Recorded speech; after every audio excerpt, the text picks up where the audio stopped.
We could really do with getting one of our strikers back fit sometime soon.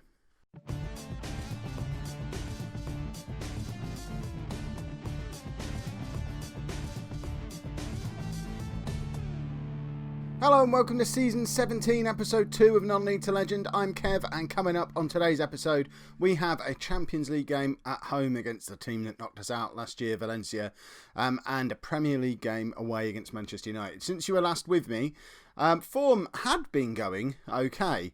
It was a little iffy in parts. Obviously, you saw the 0-0 draw against Ipswich. We then lost 2-1 away against Norwich, which was a little disappointing. But we then went on a couple. Well, I say a couple of wins. Only two of them were in the Premier League, but we were top after that Southampton game. So everyone else is being a bit iffy with their form as well. But we then lost at home to Villa, which puts us fifth at the moment with a quarter of the season gone. But we're only 3 points off the top. So it's no reason to panic at the moment. Not quite sure what Bournemouth are doing there. What are they playing at? Don't know who Matthew Dolan is. Don't really understand how Bournemouth have made it up to fourth place. Hopefully that's not going to last. So Premier League doing okay. Champions League as well. We've won our first two games. So Champions League is going rather nicely at the moment. But we haven't played Valencia yet. So that's the big one. They're only third in the group at the moment, but obviously knocked us out last year. So they should have a good idea about how to beat us. And then with England, hopefully we should be able to qualify for the Euros. We need to, if you're ever going to see me manage an England game again, because I'm not messing around with any more of these qualifiers. But we won the most recent one. Oh, God. But so did Bulgaria and Switzerland, apparently. We've got two games left, and we're only third in the group. We need to win our last two games, which I think are against Switzerland and Bulgaria. So, yeah. That's a bit iffy. I might be about to be sacked as England manager. But let's not worry about that today. We're playing Valencia. We all remember what they did to us last season. So we need to try and exact some revenge. This is the team that we're going for today. Donnarumma's in goal. Back four of Merteza, Semenov, Osborne and Lazarov. Murat has been injured. He's now training again, but not quite fit enough to start today. And then Bradford and Koulibaly in midfield with Amputu, Gilberto and Tigana behind Verelst up front. Cesar Ortega is now training again, but not match fit for today. João Roberto not properly training yet, but I've stuck him on the bench just because I like having João Roberto on the bench. Ayrton, where is he? Ayrton's nowhere to be seen. Have we lost Ayrton? Ayrton's on the bench, that's why. I knew he was around somewhere. Just not playing today, so I don't know who to drop to bring him into the side. It's a nice problem to have, I guess, but he was a very important player last season, so if it's not going well after an hour, he's coming on for somebody. So let's get into this game against Valencia. I'm worried about what's going to happen here because we were just completely impotent against Valencia last season. We just never looked like threatening them in any way over either leg. We had the 1-1 draw away and then they absolutely thumped us at home and we never looked like getting into it at all. So I am a little bit worried about what's about to happen. You'd like to think that as reigning Premier League champions and Champions League favourites, we should have a good chance against Valencia, who I think finished third or fourth in the Spanish league. But doesn't change what happened last year. And the wounds are still fresh. I'm still upset about it. So, yeah. Well, it's worrying. So worrying that I've got my my beverage with me. I imagine parts of this are going to see through my Green Arrow mug. Delicious. Probably shouldn't use a green mug when I'm using a green screen. Probably shouldn't use a mug at all if we were being properly professional. But you know what? I hadn't finished my coffee when I started recording. So if you wanted the video, I'm afraid me drinking the coffee was the only way to go around that. Why haven't we scored yet? Nothing's happened in this first half. Tigana now, I mean, he's running the wrong way. Finds Koulibaly, who's passing it the wrong way. We've now successfully made it back into our own half. How is Lewis Bradford on the pitch? Did I say I thought Jans was playing. No, Jans is injured. Did I say Jans at the start? Am I that used to saying Jans and Koulibaly? Jans is injured. I might have said Bradford and just forgotten that Jans exists. But he's out for a month or two now, which is a big loss. We're not looking like being able to play our first choice team anytime soon this season, which is proving to be a little bit of a problem. I mean, we did okay in that first half. We've had far more of the possession. We've had 2 clear-cut chances. They've had none. We've had all the attacking play. 7 corners to their none. But it's still 0-0. And while it's still 0-0, we know Valencia are dangerous. We know how quickly they can just stick 2 goals past us and end the game. I went to the barbers, asked for a Lacio, still didn't know what I was talking about. So I've got the Kev again. I don't know. I think it's probably because I left Ipswich, so Lacio's not getting much game time now, so the media aren't. He was less likely to know him this time than last time, I guess, but I was still disappointed. Yes, Tigana is in. Look at him, there you go. I mentioned he's got grey hair. I think that's the first time you see him score. I think that's grey hair. He's only 24 years old, but he looks like a 40-year-old silver fox, which is no bad thing. It's like having Philip Schofield on the wing for us, who will probably love being referred to as only 40 years old, because I imagine he's about 60. Philip Schofield now hates me as well. I'm losing viewers all over the place. No more Schofield for me. Right, they're going to score here. Oh, Donnarumma with a good save. People keep telling me in the comments I need to get rid of him. I understand why. He's only got 3-star current ability. He's getting on a bit, but he's regularly in the World Team of the Year. He's been in it both seasons that I've been Man City manager. I think he's the best goalkeeper in the game. I don't think it's necessarily we need to replace Donnarumma problem. I think it's there are no good goalkeepers 17 years in the future.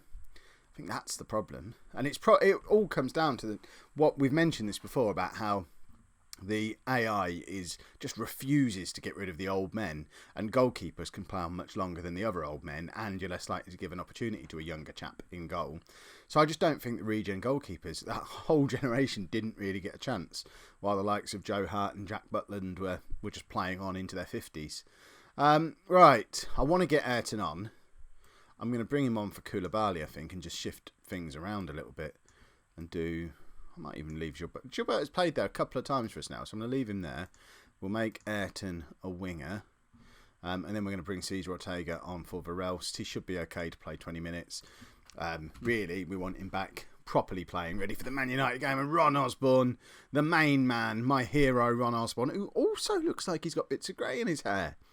But, I mean, I know we had an ageing team when I turned up, but these are young players we're bringing in. I know Ron Osborne's 30 now, but why have they all got grey hair? I don't understand. But 2-0 up against Valencia. I can live with this. We might be about to secure our qualification from this group because... Oh, okay. Sporting have now decided to score. I was going to say no one else seems to be trying, but Sporting have decided to keep it competitive going into the last couple of games.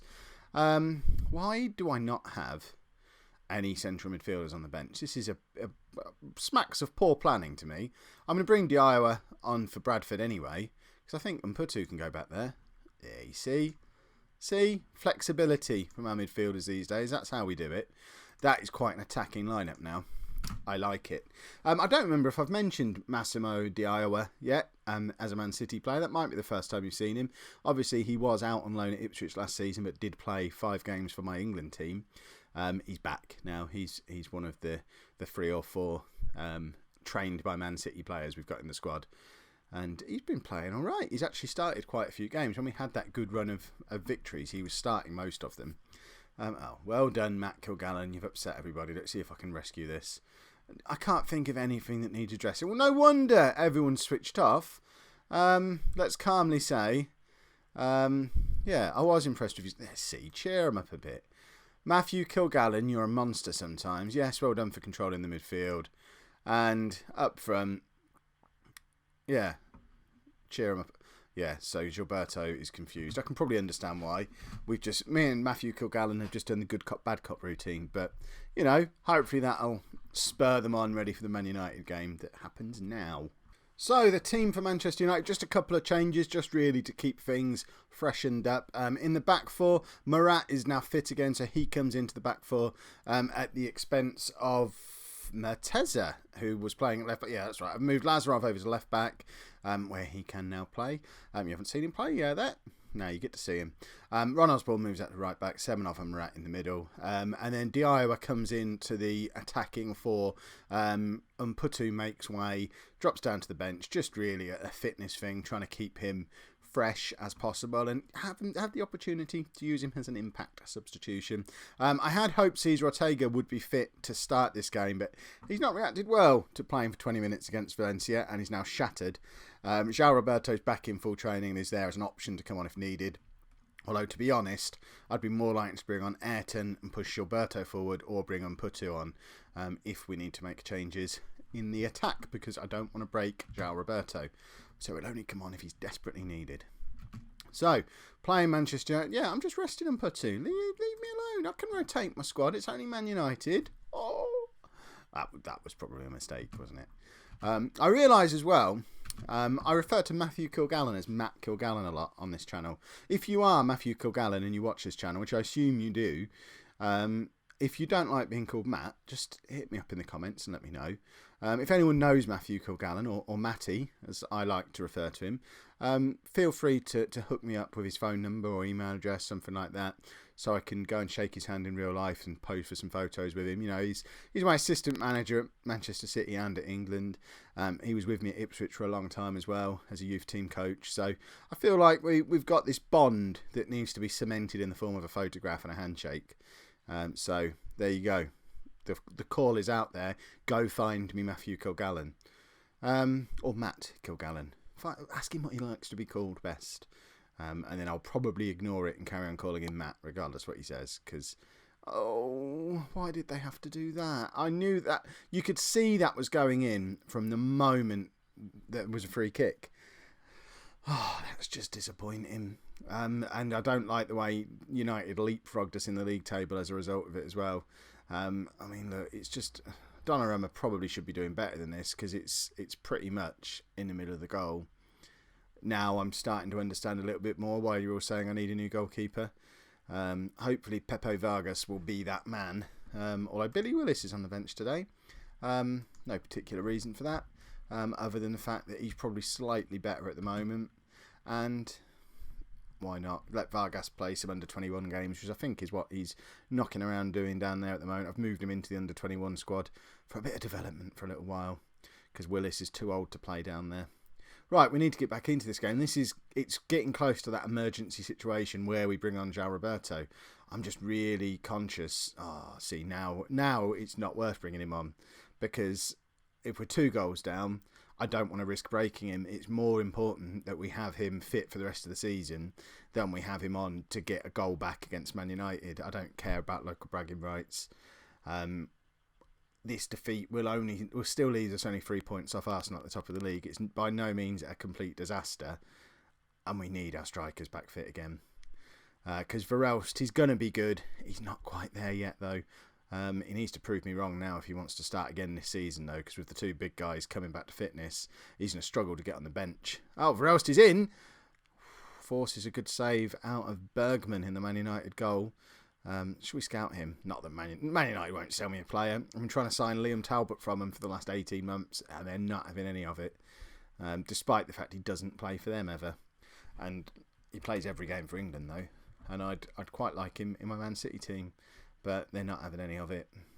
£60 million they turned down, which, quite frankly, I'm kind of glad they did, because that was stupid money for a 19-year-old who'd never played for Man United. But I just wanted to nick a player from them and giggle about it when he went on to become a superstar. Right. See, I want to bring him on, but I know I shouldn't. Is he fully fit now? Is it just match fitness? So he's not actually injured it. Yeah, I tell you what, all talk, and we're going to bring him on anyway, and we're also going to bring Umputu on for Diawa, who started because he's been playing well for us, but he just hasn't been doing it today. No, I clicked inside forward. There we go. So Umputu comes on to be an inside forward. We've got 2 of the big guys on now. Are we giving them enough time to make a difference? I'm tempted to throw Ayrton on kind of now as well, in place of Tigana. In fact, why not? Let's just throw him on as well as a winger. And then we can make you the playmaker. There you go. Last season's front 4 playing together for the first time this season. Can they do what they always used to do? 15 minutes probably isn't long enough. Half of them are not match fit. And they're out of practice playing together. So probably not. But, chase him down, João Roberto. What's wrong with you? You look tired. Got 15 minutes to get back into this game. Make me look like a managerial yes. Could have signed him for Ipswich 5 years ago. Decided not to because 40 million was too much money. I spent 40 million on Nathan Wilkes. Feel like that should be a meme. I'm flicking a pen around. That probably sounds horrific, but not as horrific as this match is. Lazarov's really showing how good a left back he's become. That's perhaps an experiment we won't persist with because he's had a terrible game. Yeah, this isn't exactly the high point of my Manchester City career, this match. It's kind of obvious that this is already going to be the low point of the season that we're going to get in that little end of season review you always get. Because losing 3-0 against Man United, it probably doesn't get much worse than that. I can feel the Sunday papers writing us off from the title chase as I speak. Yeah, I'm disappointed. Let's get assertive. Yeah, we'll be assertive. We'll do an assertive apology to the fans. Why not? Blasting the team. Well, that was rubbish. If you enjoyed today's episode, make sure you pop a like on there. Subscribe to the channel while you're at it. Remember, the Q&A is coming up in a couple of days' time. I'm going to record that any time now. So get your questions in for that and look out for it over the weekend. And thank you very much for watching.